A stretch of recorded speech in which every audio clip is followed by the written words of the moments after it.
Moustique tigre, l'appel de l'Institut Pasteur à la population. L'Institut Pasteur d'Algérie attire l'attention de la population sur le moustique tigre et l'invite à s'impliquer dans la lutte contre cette espèce invasive considérée dangereuse. Le moustique tigre a été signalé pour la première fois en Algérie en juin 2010. Depuis, l'Institut Pasteur d'Algérie surveille cet insecte diptère de près.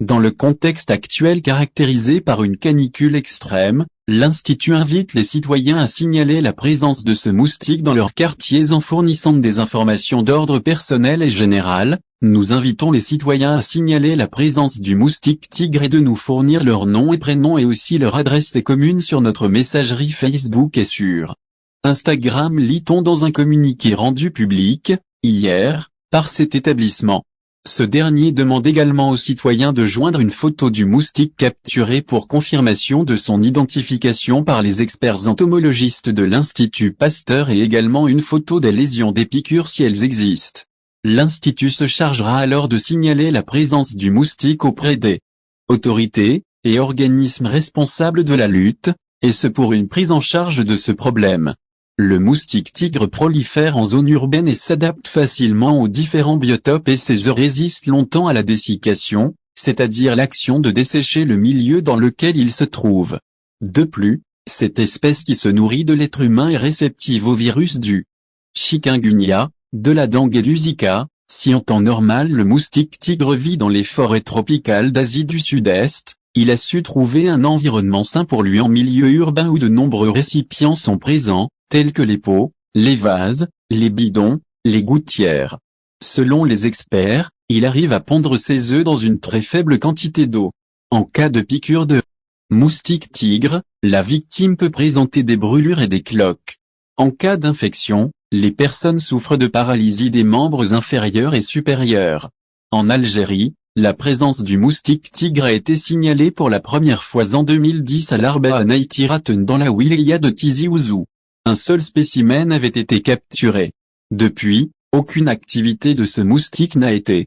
signalée dans la région. En décembre 2015, suite à des plaintes des habitants d'une forte nuisance occasionnée par les moustiques, durant l'été, les entomologistes de l'Institut Pasteur d'Algérie avaient confirmé l'introduction de cette espèce à Oran. En juillet 2016, le moustique tigre avait été signalé à Alger. Les opérations de démoustication avaient été lancées par Urbal, EPIC de wilaya en charge de l'hygiène urbaine et de la protection de l'environnement, et s'étaient poursuivies jusqu'à la disparition du moustique. Selon le ministère de la Santé, cette espèce est arrivée dans des pneus usagés, du textile, des pots de fleurs importés. Autant d'éléments qui contiennent toujours un peu d'eau, aidant ainsi les moustiques à s'installer lors du voyage, à pondre leurs œufs et à les laisser enfouis jusqu'à 9 mois avant.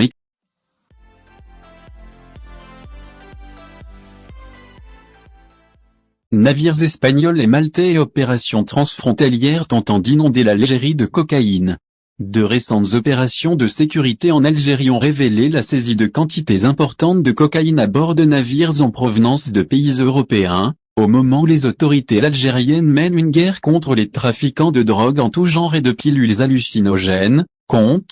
tenu de la propagation du danger d'addiction, notamment chez les jeunes. Le mois de juillet a été éclipsé par l'actualité de la répression de la mafia de la cocaïne notamment. Dans les opérations les plus marquantes de la semaine dernière, une escouade navale appartenant au groupe régional des gardes-côtes à Alger, dans le front de mer central, a réussi à déjouer une tentative d'introduction d'une quantité de cocaïne estimée à 35 kg et 800 g, ce qui a été chargé à bord d'un navire marchand battant pavillon de l'État de Malte, et ceci au niveau du port d'Algérie. Le ministère de la Défense nationale a confirmé que l'opération est venue grâce à l'exploitation d'informations, en coordination avec les intérêts de la sécurité nationale, sur la présence d'une quantité de cocaïne cachée à l'intérieur du navire marchand Aris en provenance de l'État de Malte, qui était ancré au niveau du quai 33 dans le port d'Alger, alors que des unités flottantes des gardes-côtes étaient dirigées vers la sécurisation du lieu de l'opération. Après avoir obtenu l'autorisation du ministère public, le navire a fait l'objet, selon la même source, d'une inspection approfondie par les agents des gardes-côtes, qui a abouti à la détection et à la saisie de la dite quantité qui était cachée sur une grue à bord du bateau. Dans un court laps de temps, les services de sécurité nationale ont annoncé une autre opération, qui consistait à déjouer une tentative de dumping de l'Algérie avec 79 kg et 400 g de cocaïne. Cette opération, qui a été décrite par les intérêts sécuritaires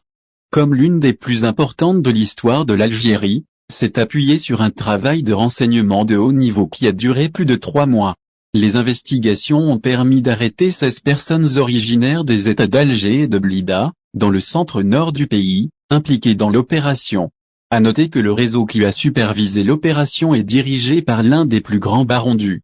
trafic de drogue et de psychotropes, dénommé Chouaïb, surnommé Hadj Zakabouj, en fuite en France et actuellement sous le coup de 5 mandats d'arrêt internationaux. Au travers d'enquêtes, les services de sécurité ont mis au jour un projet de transfert de cette importante quantité de cocaïne de Tamanrasset, État frontalier du Sud, vers Alger, l'identité des éléments de ce réseau commençant par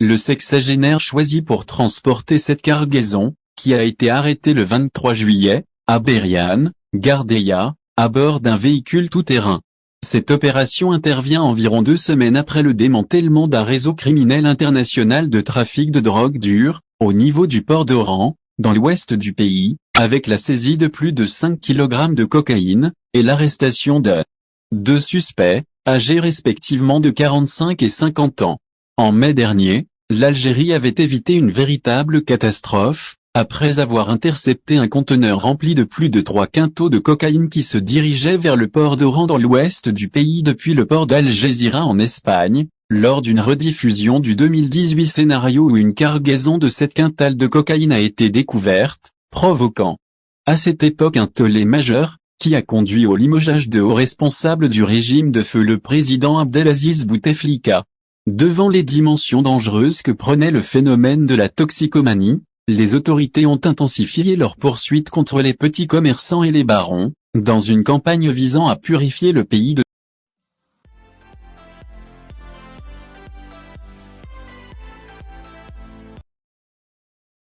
L'Algérie vit dans un quartier enflammé et met en garde contre la somalisation et l'afghanisation de la côte africaine. L'Algérie vit sous l'emprise d'un voisinage enflammé, dans un contexte régional agité, et de sources de menaces aux dimensions sécuritaires graves, qu'elles soient du côté est en ce qui concerne la crise libyenne ou du côté sud en ce qui concerne la côte africaine.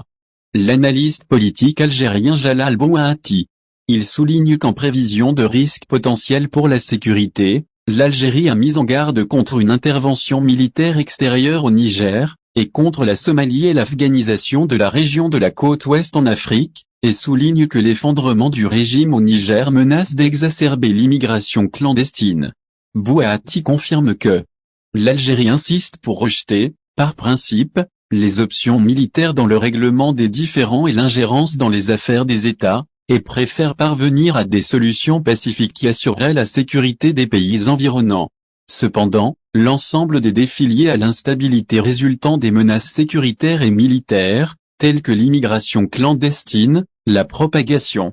du terrorisme, les groupes armés, la présence de gangs du crime organisé, la traite des êtres humains et la récurrence des coups d'État militaires, sont autant de facteurs qui incitaient à adopter des approches à la mesure des intérêts de sa sécurité régionale et de l'ampleur des enjeux et du mouvement des puissances qui se disputent des zones d'influence. Au milieu de ces situations enflammées,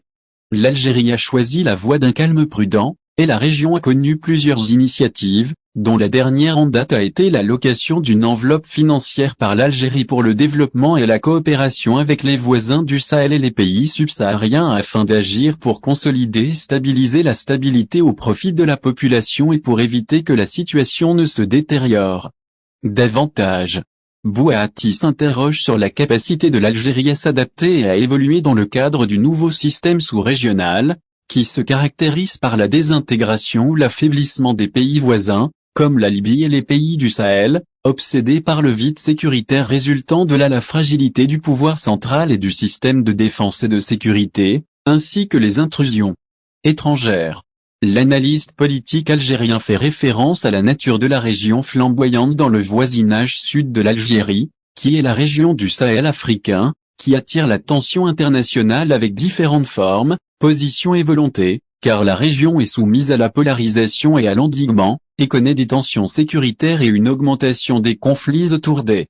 ressources naturelles. La région du Sahel africain, avec plus de 10 millions de kilomètres carrés, 64% de cette superficie est désertique et 30% est arable. Cette ceinture désertique est habitée par une centaine de millions d'Africains, répartis en multiples tribus, ethnies et langues différentes. D'autre part, la région est considérée comme l'une des régions les plus pauvres du monde, malgré ses vastes et importantes ressources naturelles.